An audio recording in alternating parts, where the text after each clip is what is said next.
Hola, muy buenas noches. Les damos la cordial bienvenida a Contexto y Oralidad, este programa realizado por la Editorial Universidad de Nariño con el acompañamiento claramente del Centro de Comunicaciones de nuestra alma mater.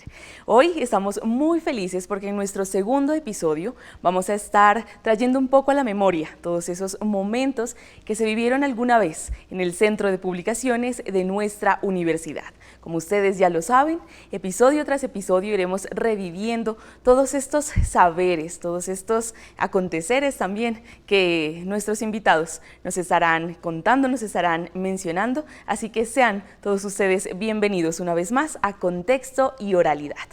De una vez, déjenme presentarles, por favor, a mis invitados de hoy. Estamos, como ya les decía, recordando un poco de la historia y es que vamos a retroceder muchísimos años atrás, recordando cómo se hacía antes para publicar un libro, quiénes lo hacían, de qué se escribía. Así que listos y preparados para empezar esta conversación. Déjenme entonces saludar, por supuesto, a Carlos Montánchez. Carlos ha sido una persona bastante importante en el Centro de Publicaciones de nuestra universidad. Su trabajo se basó prácticamente, hacíamos cuentas, hace alrededor de unos 27 años, si no es que más. Entonces, bienvenido.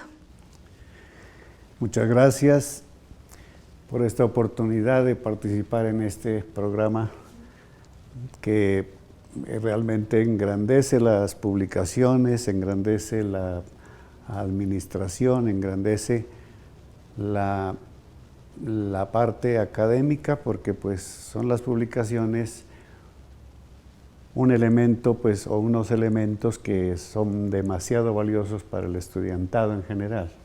Así es, y de eso conversaremos, estaremos conversando más adelante, porque junto a Carlos también nos acompaña Edgar Unigarro, quien también lleva un trabajo de muchos años en nuestra universidad, aportándole justamente, como lo dice Carlos, a esas publicaciones. Y él actualmente es el director justamente de este Centro de Publicaciones. Bienvenido, Edgar.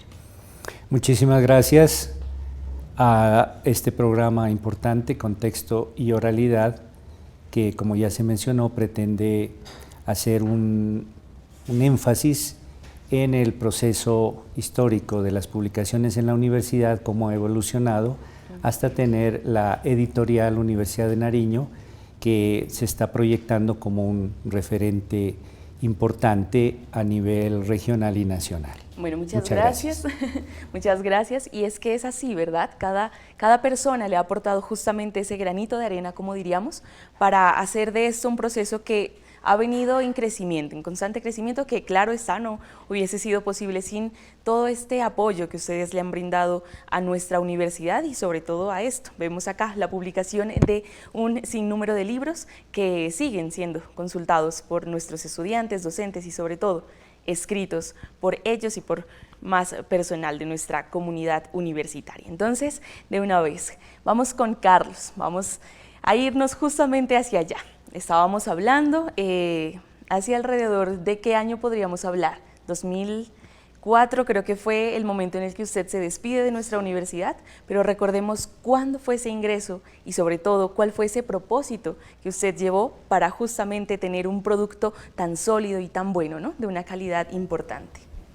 Bueno, sí, pues al inicio de nuestro ingreso pues a la parte de, en ese tiempo, Centro de Publicaciones, se dio con ocasión de, se pensionaba el funcionario que estaba precisamente a cargo de la dependencia, ¿no?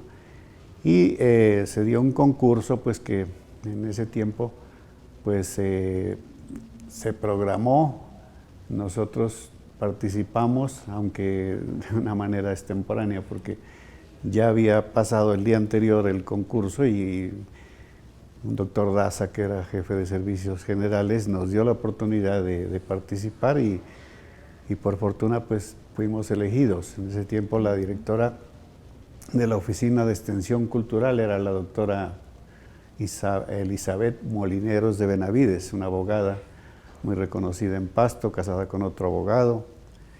Y entonces empezó la era de las publicaciones de mejor calidad, porque resulta que pues en principio el centro de publicaciones solo contaba con los mimeógrafos, que eran unos equipos bastante sencillos, inclusive de manejar, de procesar el material con el que se hacía la reproducción de conferencias y todo eso, era elaborado por las secretarias las secretarias de cada facultad, y consistía en escribir en una máquina de escribir normalmente un papel stencil, y ese se colocaba en el mimeógrafo. El aparato inyectaba una tinta líquida, y la tinta líquida se pasaba al papel, ya que al tipear la hojita de stencil se rompía donde estaba la forma de la letra. Y la letra, es decir, y la tinta pasaba por detrás del stencil, y entonces daba la impresión en el papel. Y ese fue el inicio, pues, realmente de ese procesamiento del material que utilizaban los profesores y que los alumnos tenían que adquirir en almacén, porque se elaboraban las conferencias y el estudiante iba y pagaba para que le entregaran su conferencia, que era su material de lectura de la materia que se trate, ¿no? Y no eran muy cortas, eran de unas 10 a 20 páginas.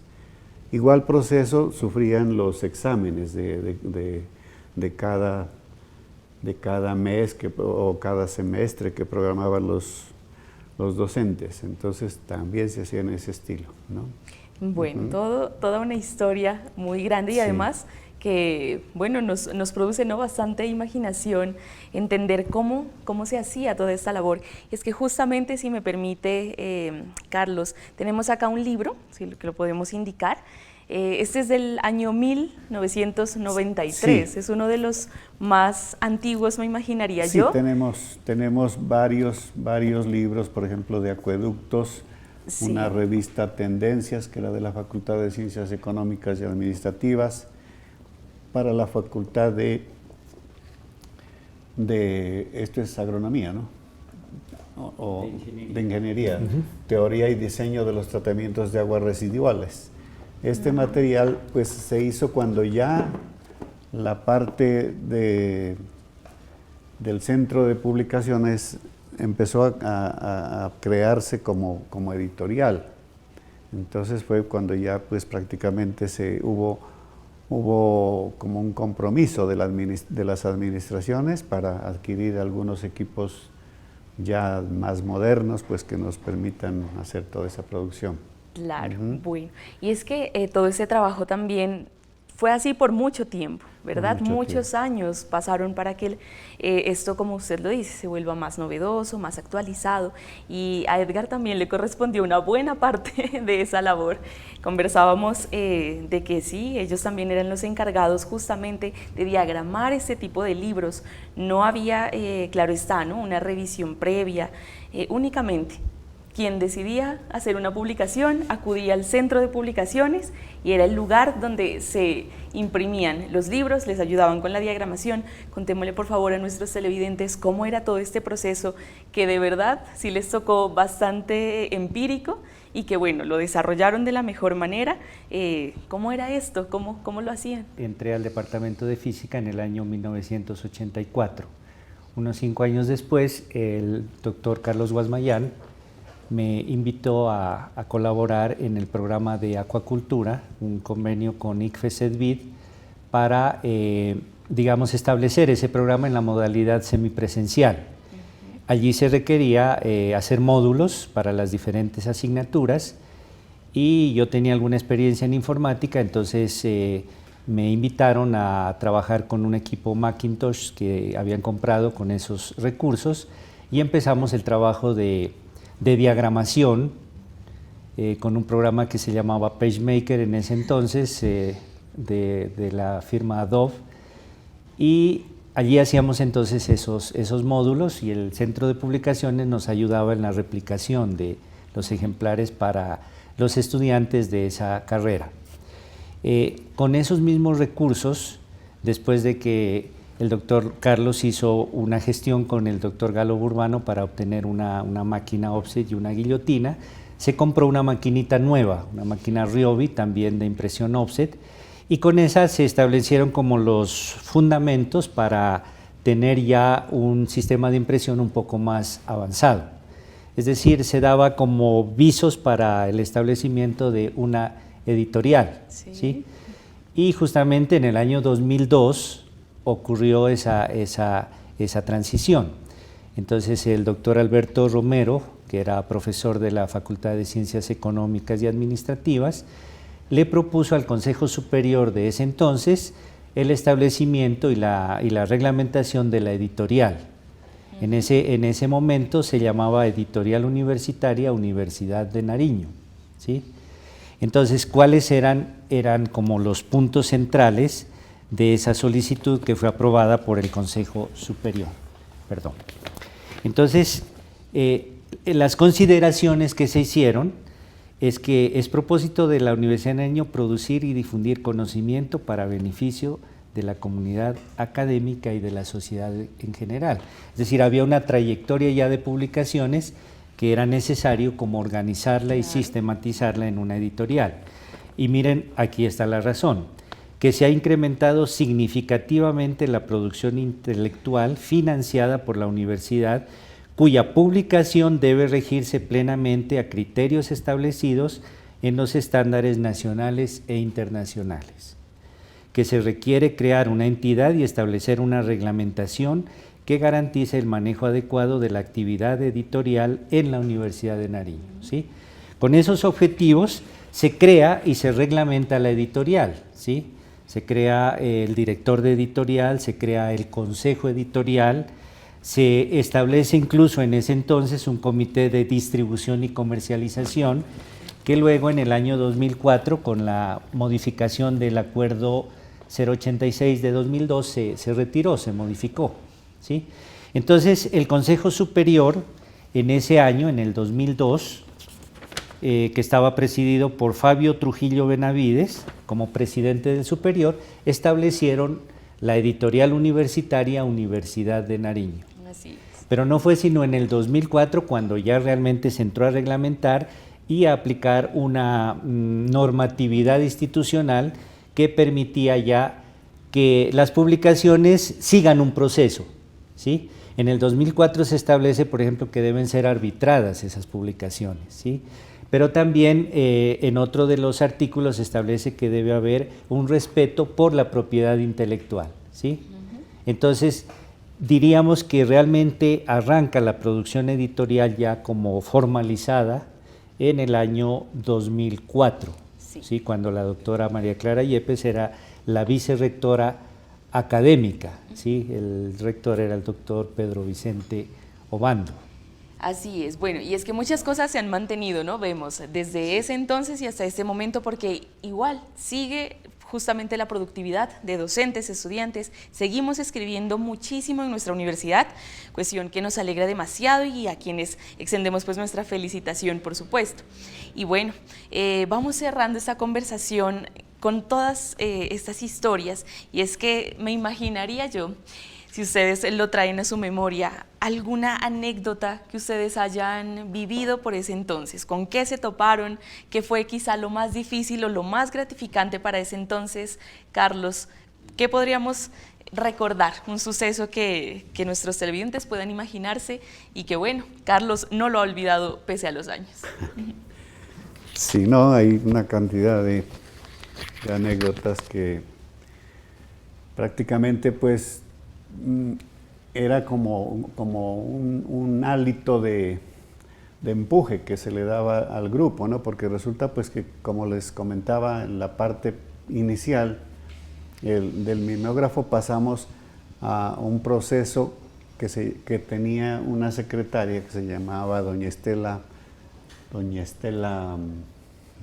¿qué era? Me olvidé. Bueno, pero ella era la Estela Santander, como que era así. Ella manejaba una maquinita que se llama la Veritape. Ya. Y entonces era una máquina de escribir, pero de unas características diferentes, donde se procesaba un máster, ya diferente al stencil del mimeógrafo, era un máster que se lo escribía directamente, sobre todo para iniciar con libros, para iniciar con conferencias ya de un poquito mayor calidad, ¿no? Porque lo del mimeógrafo realmente era un papelito de batalla, pues, que utilizaban en ese tiempo porque no había más. Y con ese procedimiento pues se mejoraron en algo las publicaciones, hasta empatar pues con lo que comenta Edgar, pues que ya se empezaron a adquirir equipos, la universidad empezó a mirar que pues era necesario mantener un buen centro de publicaciones para mejorar la calidad, ¿no? Y también pues para atender al estudiantado, porque el estudiantado pues era un elemento pues prácticamente como nosotros teníamos en el criterio de que pues primero estaban las directivas de la universidad, luego el profesorado, luego el estudiantado y después ya el grupo grande de empleados y trabajadores, pues que eran los que movían pues la universidad, ¿no? Así es. Entonces había que tener en cuenta el estudiantado, pues porque era un elemento pues que prácticamente daba vida a todo lo que es la universidad, y por lo tanto pues también ellos reclamaban que hubiera mejor recepción de las solicitudes de ellos y por lo tanto también buena producción para sus quehaceres. En ese tiempo pues se daban los movimientos de revolución, se venía de pelear lo de la refinería, porque pues Nariño siempre ha tenido esas luchas, ¿no? Tenía que dar esas luchas para lograr pues lo poco que el gobierno central ha dado a la región.